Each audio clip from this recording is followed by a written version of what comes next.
What's going on, everybody? Leo Cannell here with the Seven Figures Club podcast. In today's episode, my friends, are you in the right damn business? This is an important question. We're going to really dig deep and unpack this because a lot of us do not understand it. And I want to help you avoid making the mistakes I made, because when I was in the wrong business, it nearly drove me insane. It certainly drove me towards bankruptcy. And I'm going to talk about why carefully choosing the right business and the right industry based on your skill set, doing the right position, can be the difference between success and wealth, or failure and insanity. So let's get started. There are over 32 million businesses in the U.S., and over 90% of them will never break seven figures in annual sales. So how do we as entrepreneurs or aspiring entrepreneurs break into that seven figures club?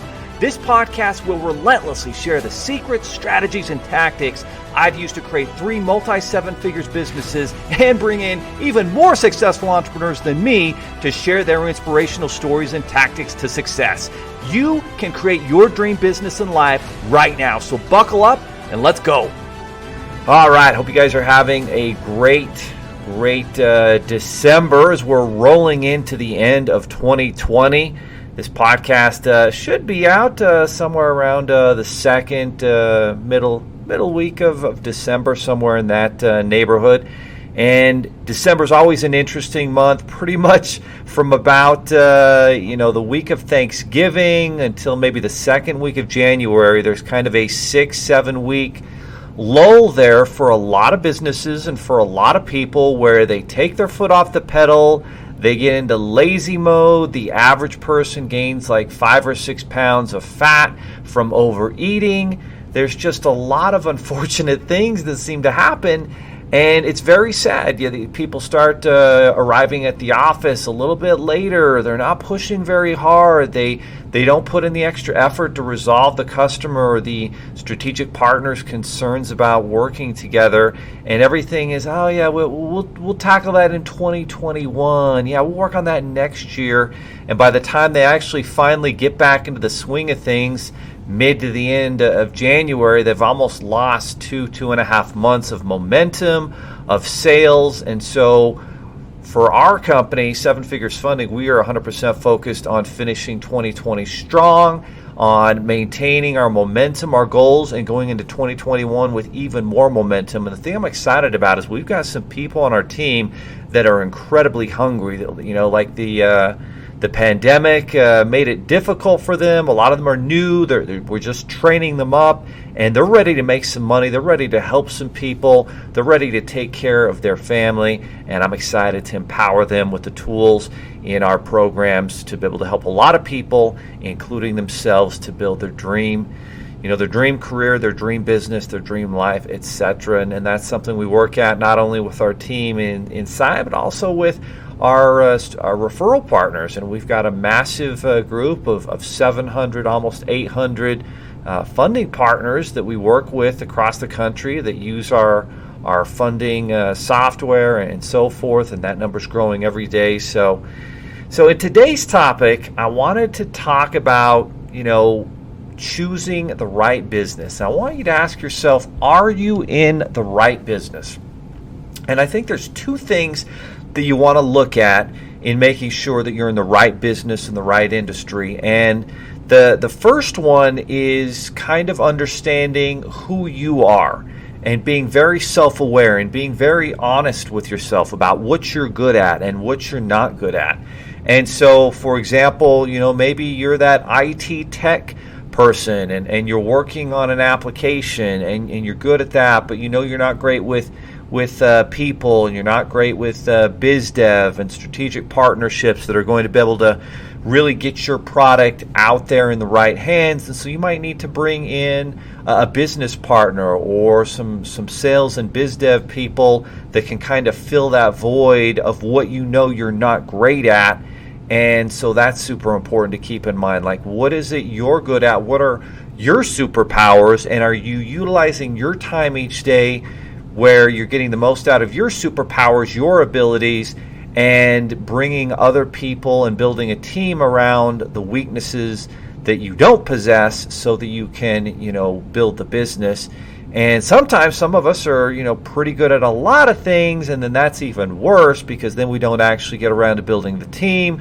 We don't let go, we don't delegate, we don't empower, and that just slows down our entire growth. So the first thing you've got to realize is who are you and what are you good at, and you've got to be able to make that assessment, pretty quickly and pretty clearly as time goes by. And as time does go by, it becomes even more clearly. So that's the first part. And the second part of it is choosing a business that has great opportunity, that hopefully is going to be able to increase, a business where there's demand, and hopefully a business, not hopefully, but for sure, you want to choose a business that even if a pandemic hits, a recession hits, a slowdown hits, that no matter what, your business is actually going to be just as busy and hopefully even busier when something like that happens. So obviously, if you're in the hospitality, business or restaurant business or hotels or,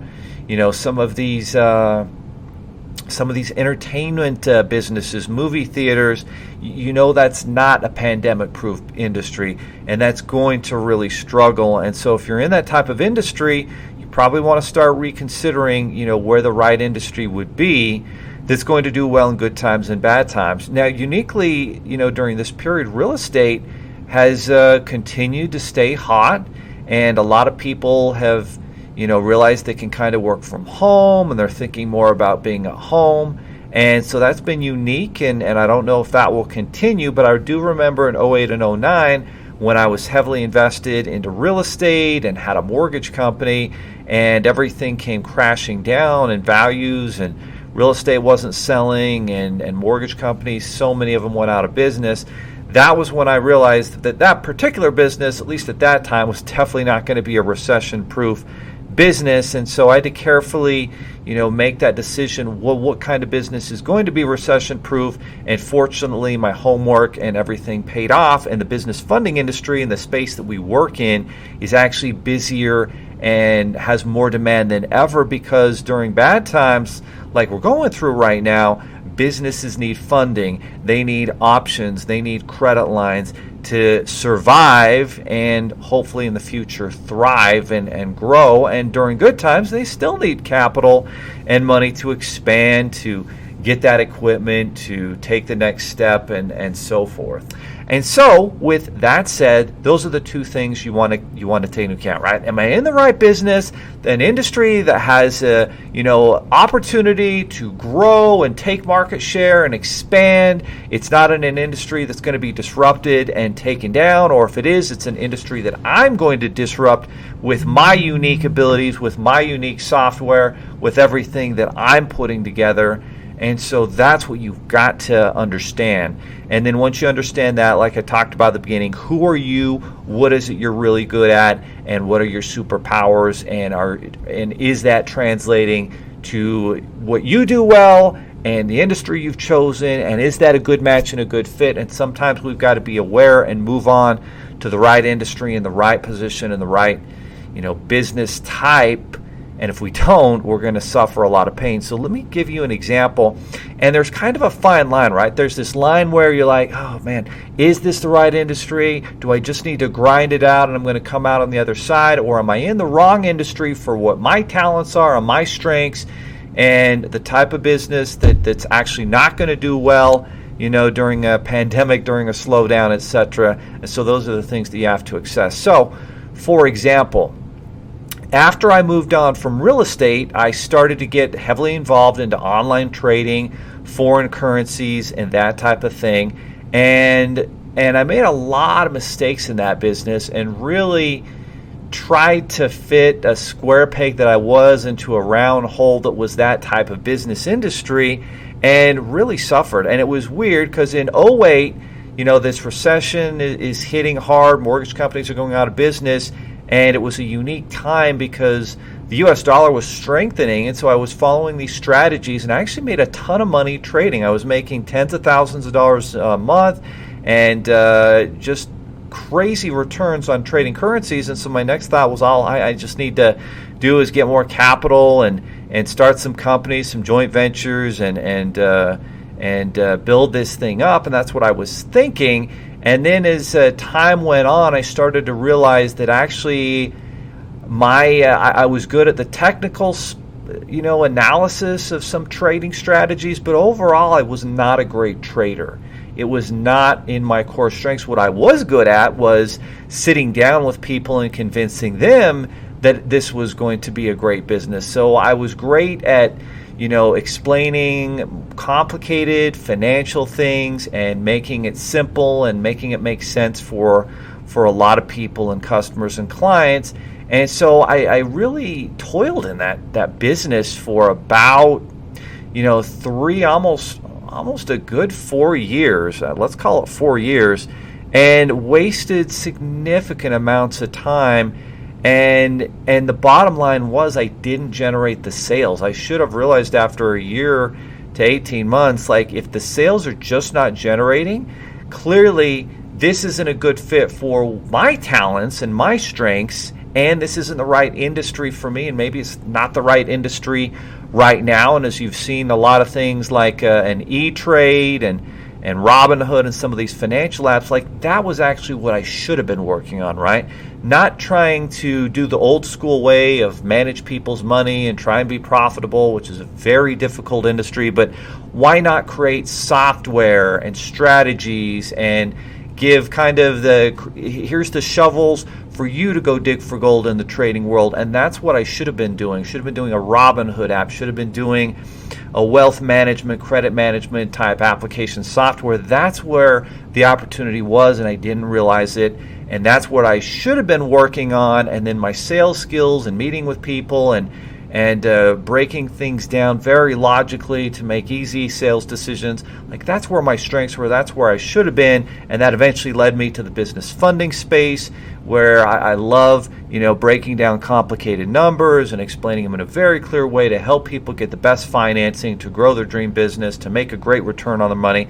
And so that was the type of business I could really train people on and inspire people on and write a book on and create a podcast. All these different things came from choosing the right industry. But for the years that I was not in the right industry, wasted a lot of time, a lot of money, and that was a big learning experience. And so if you're in a space, an industry, a career where you're realizing, number one, your income's not going up, your sales and revenue is not going up, maybe what the angle that you're working on in that industry is being disrupted, and the opportunity isn't in that space, and you've got to innovate and create an application, a software, a tool, something that's going to be able to help a lot of people. And of course, if you help a lot of people, you can help yourself make a lot of money and build a very profitable, productive business. So that was my story of how being in the wrong business, it literally drove me insane, and there was so many things outside of my control. And then I would have other people that I would pay to manage trading accounts, and they would screw up and lose tons of money for me. And that was not where I wanted to be. So great learning experience, get out of that.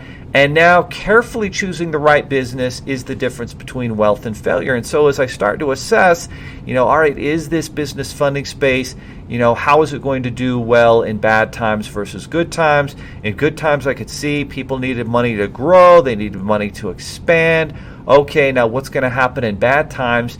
And as I went through and did the research and the study, I remembered it. I remembered it personally. 08, 09 happens, and if you know how to get funding and financing for a business, you're in high demand. You're a rare commodity, not a commoditized industry that like gas that people are fighting for tooth and nail for small margins. But you can help me get money. Well, I'm willing to pay you well so that I can get funding and stay in business. And so I'd gone through that, and I remember paying thousands of dollars to get access to corporate credit programs, and these people had answers that I needed, and there was this constant struggle. How can I get financing and funding to get this new business idea? And so as I started to do that for myself and for people, I'm like, well, there's a need here. And not only is there a need during good times, but I know it's going to increase even more in bad times. And during bad times, it might be a little bit more difficult for me. Lenders will go out of business. It might take some extra effort, but the demand will be there. and will do well during bad times, and that's been what's happened.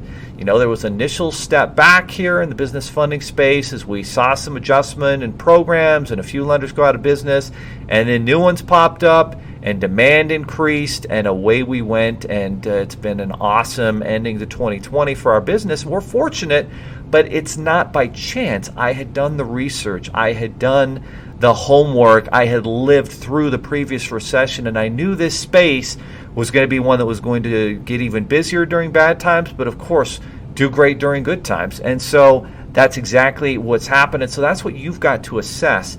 Are you choosing an industry, a space that's going to keep you busy during the bad, difficult times? And that's what you want to be, assessing as you make that decision of what industry to be in. And then once you've decided the industry you want to be in, well, what part do you want to play? Are you going to be an entrepreneur? Are you going to start that business?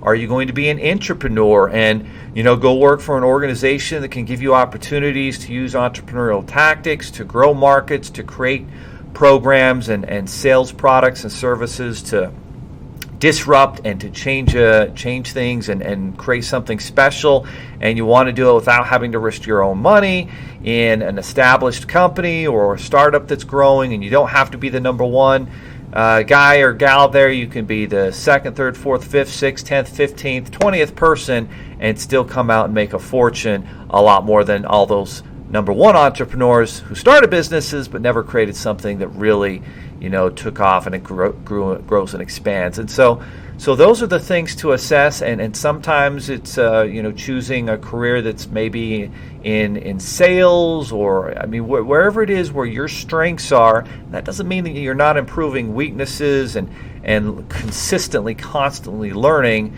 But at the end of the day, you have to know who you are and be self-aware of what you're good at, what you're not good at, and then build on those strengths and make sure you're in the right role with your company or, the right business and launching it in the best way possible.